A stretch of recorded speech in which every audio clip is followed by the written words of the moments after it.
जय महाकाल, जय गुरुदेव। वशीकरण मंत्र वो मंत्र होता है जिसके द्वारा किसी भी व्यक्ति को या किसी सभा को या किसी समुदाय को जिस मंत्र के द्वारा मोहित किया जा सकता है।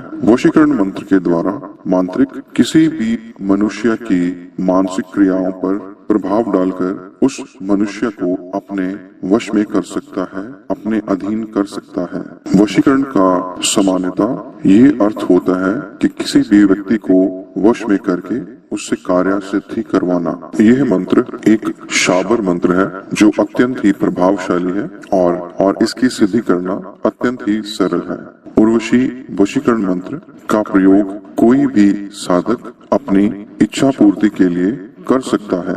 उर्वशी वशीकरण मंत्र से मांत्रिक किसी व्यक्ति विशेष को, राजा को या उच्च वर्ग के अधिकारियों को भी अपने अनुकूल कर सकता है। इस शाबर मंत्र का प्रयोग शत्रुओं पर भी किया जा सकता है, जिससे शत्रु अपनी शत्रुता का भाव खत्म कर साधक के साथ मित्रता कर लेता है। यह उर्वशी शाबर वशीकरण मंत्र अत्यंत शक्तिशाली मंत्र है और इस मंत्र को अपनाते ही सभी लोग साधक के वश में हो सकते हैं। अगर आप किसी से बहुत प्यार करते हैं और दूसरा व्यक्ति भी आपसे प्रेम करता है या आपकी शादी इच्छित व्यक्ति से नहीं हो रही है, तो ऐसे में आप उस लड़के या लड़की को शादी के लिए प्राप्त करने के लिए इस मंत्र का उपयोग कर सकते हैं। इस मंत्र का प्रयोग पति को नियंत्रण में रखने के लिए भी किया जा सकता है। नौकरी, व्यापार व अन्य किसी क्षेत्र में सफलता पाने के लिए भी इस मंत्र का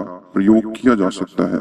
इस मंत्र के प्रयोग से मांत्रिक के संपर्क में आने वाले सभी लोग उससे खुश हो जाएंगे, मांत्रिक को सम्मान देंगे और मांत्रिक के अनुसार ही मन चाहा कार्य करेंगे। अगर कोई व्यक्ति या अधिकारी आपसे रूठ गया है और आपकी कई प्रयत्नों के पश्चात भी वह नहीं मान रहा है, तो आप इस उर्वशी वशीकरण मंत्र का प्रयोग करके उस व्यक्ति को अपने वश में कर सकते हैं और उससे मनो अनुकूल कार्य करवा सकते हैं। इस वशीकरण मंत्र को दो प्रकार से सिद्ध किया जा सकता है। साधक चाहे तो किसी ग्रहण काल में, सूर्य ग्रहण या चंद्र ग्रहण के अवसर पर किसी पवित्र नदी के पास अथवा किसी पवित्र वृक्ष के नीचे बैठकर ग्रहण काल के समय इस मंत्र का 1008 बार पवित्रता से जप करे। अगर नदी के जल में कमर तक खड़े होकर इस मंत्र का जप किया जाए तो वो जब भी श्रेष्ठ माना जाता है। अगर साधक किसी कारणवश नदी या किसी पवित्र वृक्ष के नीचे इस मंत्र को संपन्न नहीं कर पाता, तो उस साधक को चाहिए कि वह किसी मंदिर में बैठकर इस मंत्र का 1008 बार जप कर उसका पुष्चरण कर ले। जप करने के पश्चात किसी शुभ समय में पवित्र अग्नि में खीर से 108 बार आहुति देने पर यह मंत्र सिद्ध हो जाता है और यह मंत्र अपने आप में समर्थ हो जाता है। मंत्र की सिद्धि मिलने के पश्चात साधक इस मंत्र से 108 बार किसी भी खाद्य वस्तु को अभिमंत्रित कर मन चाहे व्यक्ति को या इच्छित व्यक्ति को खिला दे तो वह व्यक्ति साधक के मनो अनुकूल बन जाता है। इस मंत्र को सिद्ध करने की दूसरी विधि ये है कि साधक किसी शुभ मुहूर्त में नित्य इस मंत्र का 108 बार जप करे और ऐसा 11 दिन तक करता रहे और 12वें दिन इस मंत्र की 1008 आहुतियां प्रज्वलित अग्नि में दे। इस सिद्ध मंत्र से साधक एक प्रभावी तिलक भी बना सकता है। यह तिलक केसर, हल्दी और कुमकुम से गुलाब जल को मिश्रित कर बनाया जा सकता है। 1008 मंत्रों का जप कर उस तिलक को अभिमंत्रित कर ले।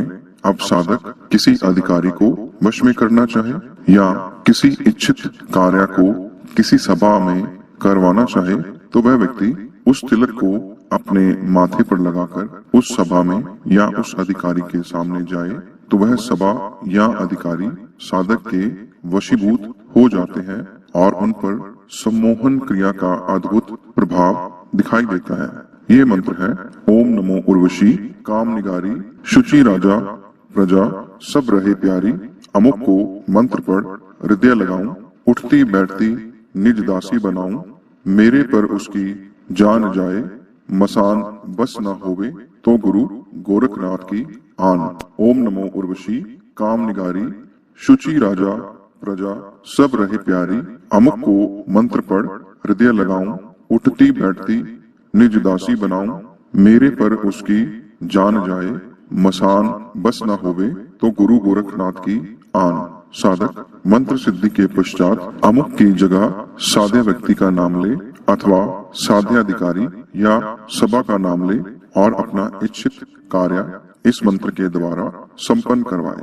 ये एक अनुभूत और परीक्षित प्रयोग है। मंत्र जप के लिए साधक प्राण प्रतिष्ठित सम्मोहन माला का उपयोग कर सकता है।